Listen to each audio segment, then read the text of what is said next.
लोक म्हणतात ते 4000 वर्ष जगले. लोक म्हणतात हे झाड अगस्त्य मुनीने 6000 वर्षांपूर्वी लावलं होतं. कानडी त्याला दोड्ड संपिगे मरा म्हणतात. अगस्त्य मुनीने आपलं सूक्ष्म शरीर इथं ठेवून गेले ह्या शिवलिंगात.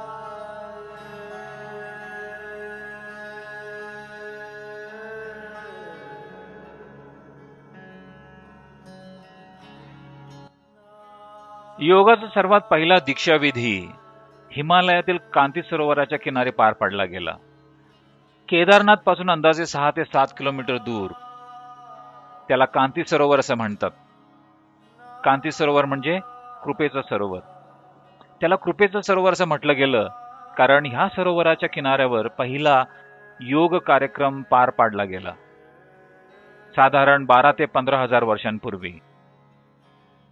आदियोगी जेव्हा हिमालयातील वरच्या भागात प्रकटला, हजारोच्या संख्येने लोक जमा झाले. कारण त्याचं व्यक्तित्वच असं होतं की लोक स्वाभाविकपणे त्याच्याकडे आकर्षित झाले आणि त्याच्याकडे येऊन बसले. पण तो एक शब्दही न बोलता डोळे मिटून निशब्द बसून असे.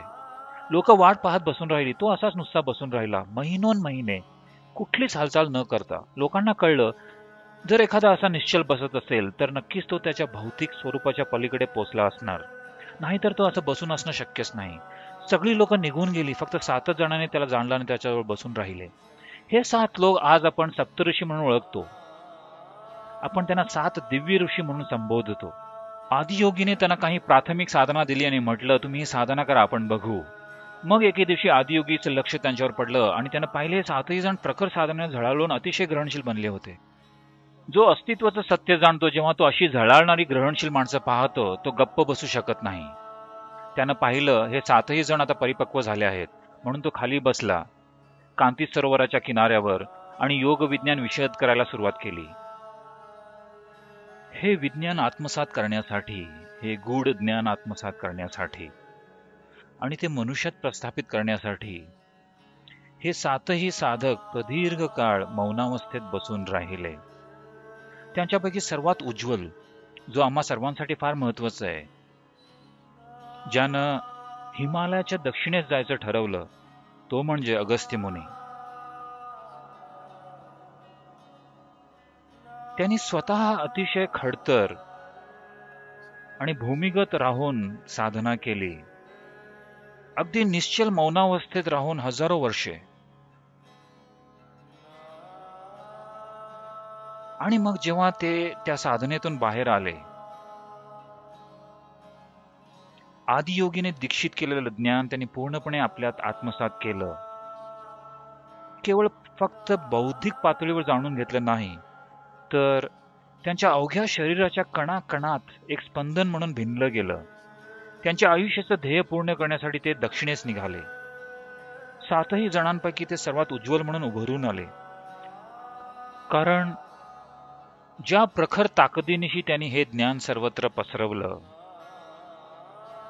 हिमालयाचा संपूर्ण दक्षिण भाग म्हणजे कन्याकुमारी पर्यंत, मला माहीत असल्याप्रमाणे भारतात त्यांनी अंदाजे 700हूनही अधिक आश्रम स्थापले.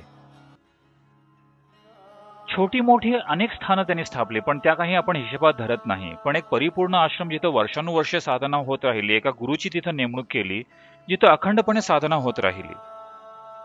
700हून अधिक आश्रम त्यांनी आपल्या देशात स्थापले, जेणेकरून आध्यात्मिकता दैनंदिन जीवनाचाच एक भाग होऊ शकेल. त्यांची समज इतकी सखोल आणि ज्या प्रकारे त्यांनी आपलं कार्य तडीस नेलं, ज्या ऊर्जेनं आणि बुद्धी कौशल्यानं त्यांनी परिस्थिती हाताळल्या, ते अतिशय अलौकिक आहे. ज्या प्रकारचं कार्य त्यांनी भारतात केलं, आपण त्यांना दक्षिण भारतीय गूढ आध्यात्मिकतेचे जनक म्हणू शकतो. योग एका विशिष्ट साचेबद्ध रचनेत दक्षिण भारतात आला, तो अगस्त्य मुनींमुळे. लोक म्हणतात ते 4000 वर्ष जगले. आपल्याला माहित नाही ते 4000 वर्ष जगले की नाही, पण निश्चितपणे ते सामान्य माणसांच्या सरासरी जीवनमानापेक्षा भरपूर अधिक काळ जगले. त्यांच्या हयातीत त्यांच्या कार्याचा प्रभाव आणि प्रसार लक्षात घेता असं वाटतच नाही की ते फक्त 100 वर्षे जगले. कमीत कमी 400 वर्षे तरी ते नक्कीच जगले, कारण त्यांच्या कार्याचा आराखडा लक्षात घेता 100 वर्षाच्या कालमर्यादेत ते शक्यच नाही. आज आपण विमानातून प्रवास करतो.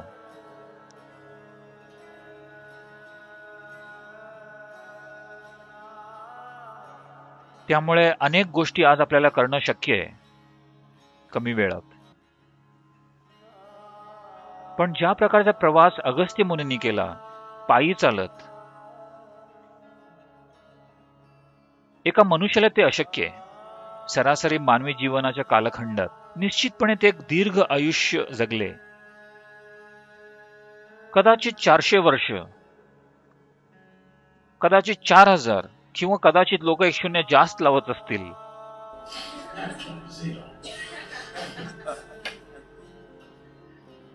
पण त्यांनी अतिशय अविश्वसनीय कार्य केली. आणि एका दृष्टीनं पाहता त्यांनीच कार्तिकेयाचा राग थंड केला. कार्तिकेय म्हणजे शिवशंकराचा पुत्र, अतिशय रागिष्ठ, म्हणून त्याला वडिलांपासून दूर जायचं होतं आणि तो दक्षिण भारताकडे आला रागानं अतिशय बेभान होऊन. म्हणून तो एक योद्धा झाला. त्याच्या तोडीचा आणखीन कुणीच नव्हता. लोकांवर विजय मिळवीत त्याला काही सत्तेचा हेवा नव्हता. जे काही त्याला अन्यायकारक वाटत असे त्याला ठार मारत जात असे, कारण त्याला वाटलं त्याचे आई वडील त्याच्याशी फार अन्यायकारक वागले म्हणून, आणि त्याला एक न्यायसंगत समाज प्रस्थापित करायचा होता. जेव्हा तुम्ही रागानं बेभान असता तेव्हा सगळं काही तुम्हाला अन्यायकारक वाटतं, नाही का? प्रत्येक लहान सहान गोष्ट तुम्हाला वाटतं तुमच्यावर प्रचंड मोठा अन्याय होते. जेव्हा तुम्ही क्रोधित असता, म्हणून त्याला वाटलं जगात भयंकर अन्याय आहे, म्हणून ठार मारण्यासाठी त्याला अशी पुष्कळ माणसं सापडली.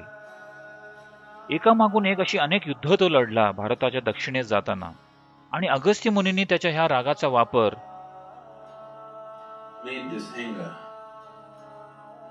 त्याचा ज्ञानोदय करण्यासाठी केला. आणि शेवटी त्याला शांती प्राप्ती झाली, ती सुब्रह्मण्य पर्वतावर, जे कर्नाटकातील मंगळूर जवळ आहे.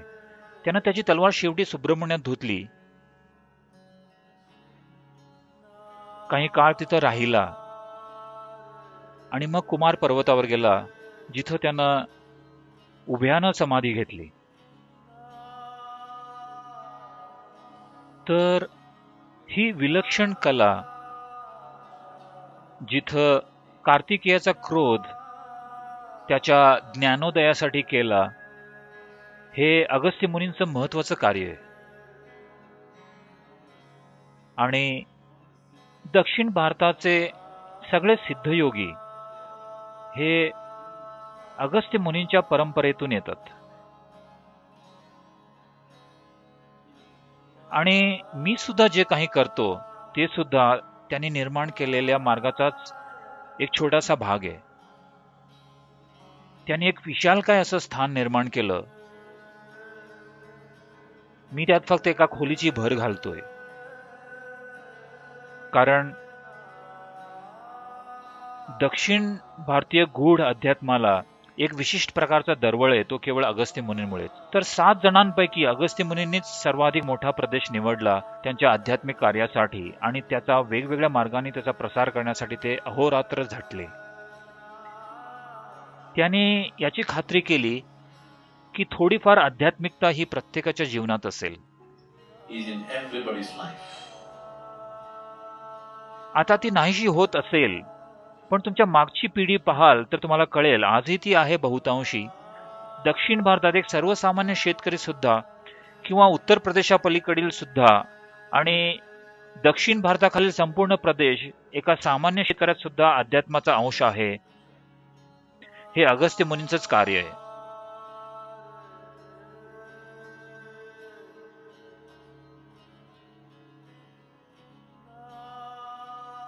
हे असं ठिकाण आहे जिथं एकेकाळी अगस्त्य मुनी चालले फिरले.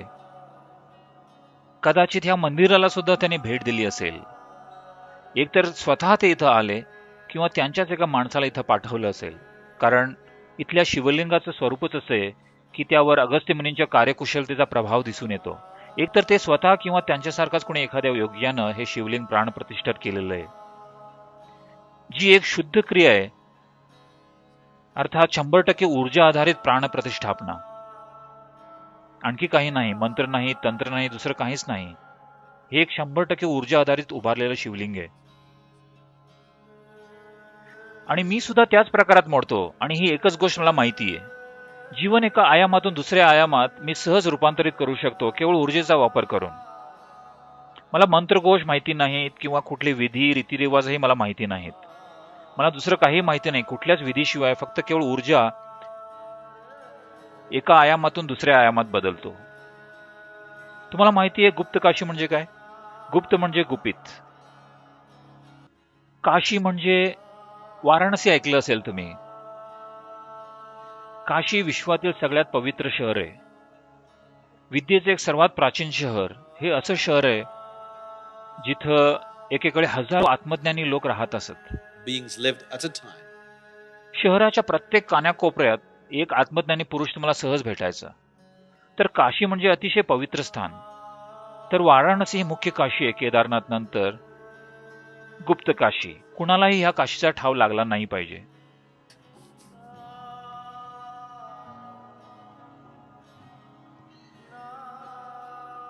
अगस्त्य मुनींबद्दल दक्षिण भारतात अनेक प्रचलित कथा आहेत. जेव्हा ते दक्षिण भारताच्या दिशेने जाऊ लागले त्यांना विंध्याचल पर्वत लागला. एक अतिशय प्राचीन पर्वतरांगा हिमालयाहूनही. A much older mountain range than Himalayas. भौगोलिक दृष्ट्या हिमालय अगदी तरुण पर्वत आहे, पण विंध्याचल फार प्राचीन पर्वत आहे. Older mountain. जगातील सर्वात प्राचीन पर्वत. तर ह्या पर्वतांमध्ये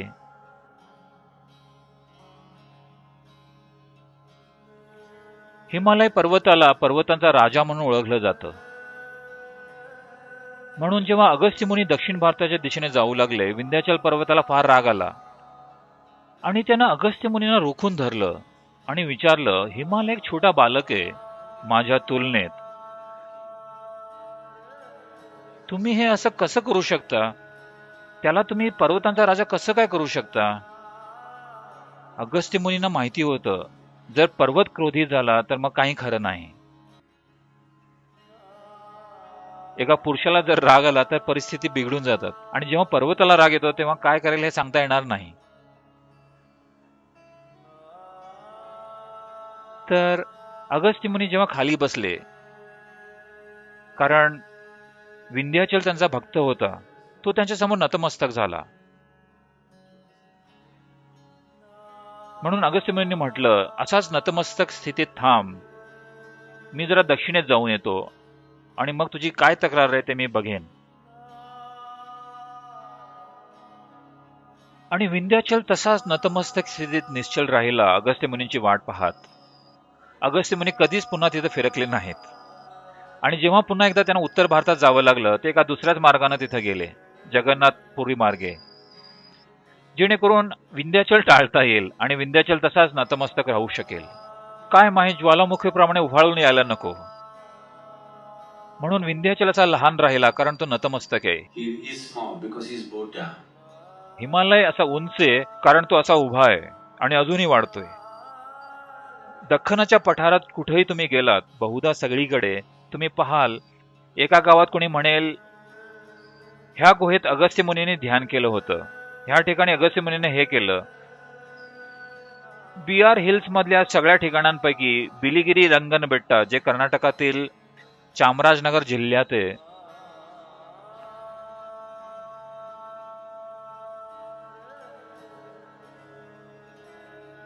तर बिआर हिल्स मध्ये असं एक ठिकाण आहे, एक चाफ्याचं झाड आहे.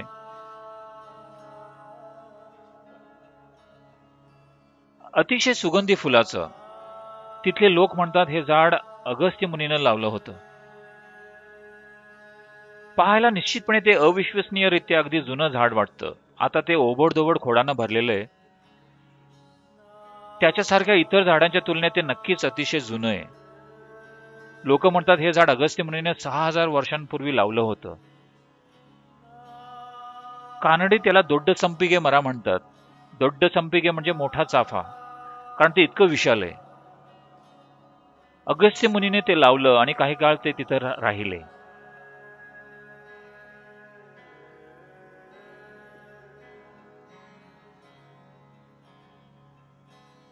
कावेरी नदीच्या प्रवासातला हा मध्यबिंदू आहे. त्याने हा मध्यबिंदू अचूक ओळखला आणि अगस्त्य मुनींनी एका शिवलिंगाची इथं स्थापना केली, जे मुळात वाळूसोबत घट्ट चिकटणाऱ्या पदार्थानं बनवलं होतं, जे त्याकडे उपलब्ध होतं. म्हणजे हे एक वाळूचं शिवलिंग आहे, जे अजूनही आहे तसं शाबूत आहे, फक्त भौतिकदृष्ट्या नव्हे, सर्वतोपरी. ह्या लिंगाला कावेरीची नाभी म्हणून पाहिलं जातं, कारण तो मध्यबिंदू आहे. आणि अगस्त्य मुनीने जे काही केलं, त्यांना इथं राहण्यासाठी वेळ नव्हता, पण इथली ऊर्जा तुम्हाला अतिशय भारावून टाकते. जणू काही ते कालच प्राणप्रतिष्ठित केलं गेलंय. अतिशय अविश्वसनीय. हा आपल्या पूर्वजांचा वारसा आहे. लोकांचा असा विश्वास आहे, अगस्त्य मुनींनी आपलं सूक्ष्म शरीर इथं ठेवून गेले ह्या शिवलिंगात, आणि त्यांचं मनोमय शरीर, मनोमय कोश मदुराई की विरुधनगर इथे एका ठिकाणी त्यांनी त्यांचा बौद्धिक किंवा मनोमय कोश इथं ठेवून दिला. पण त्यांनी कार्तिकेयाची मदत घेतली and त्याचं भौतिक शरीर ते कैलासला घेऊन गेले, जिथं शिवशंकर होते, आणि तिथं ठेवून दिलं. गोष्टी करण्याचा हा अतिशय विलक्षण मार्ग आहे आयुष्याच्या शेवटी.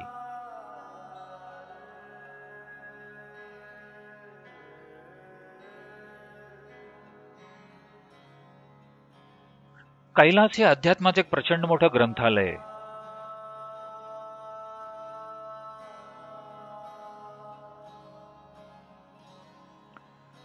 जेव्हा ते याला शिवाचं निवासस्थान म्हणतात, खरोखर ते शिवशंकराचं निवासस्थान आहे. पण याचा अर्थ असा नाहीये की ते अजूनही इथं बर्फावर तांडव नृत्य करतायत. याचा अर्थ आहे, जे काही तो होता आणि त्यानं जाणलं होतं, ते सर्व काही त्यानं कैलासात साठवून ठेवलंय. फक्त त्यानंच नव्हे, त्याच्यासोबतच्या सर्वांनी. माझ्यासाठी सर्वात महत्वाची गोष्ट म्हणजे अगस्त्य मुनी ज्यांना आपण जाणतो, त्यांनी सुद्धा आपल्या ऊर्जा कैलास पर्वतात साठवून ठेवल्यात. तर अगस्त्य मुनी जे काही होते, ते सर्व काही त्यांनी कैलास पर्वताच्या दक्षिण बाजूच्या भागात साठवल्या. हे अतिशय अद्भुत आहे, अगदी विलक्षण, अविश्वसनीय. नैसर्गिक सौंदर्य इतकं अद्भुत आहे की त्याचं वर्णन करण्यासाठी शब्दच नाहीयेत. आणि त्याची शक्ती आणि सामर्थ्य तर अतिशय अविश्वसनीय आहे.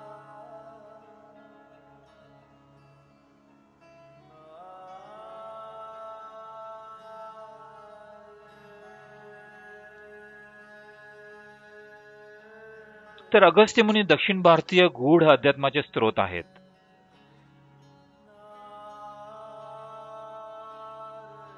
आणि मी जे काही जाणतो त्याचाही ते स्रोत आहेत. मी फक्त केवळ त्यांचा एक नख आहे असं तुम्ही म्हणू शकता, आणि त्या नखानं मी तुमचं आयुष्य ओरखडतोय.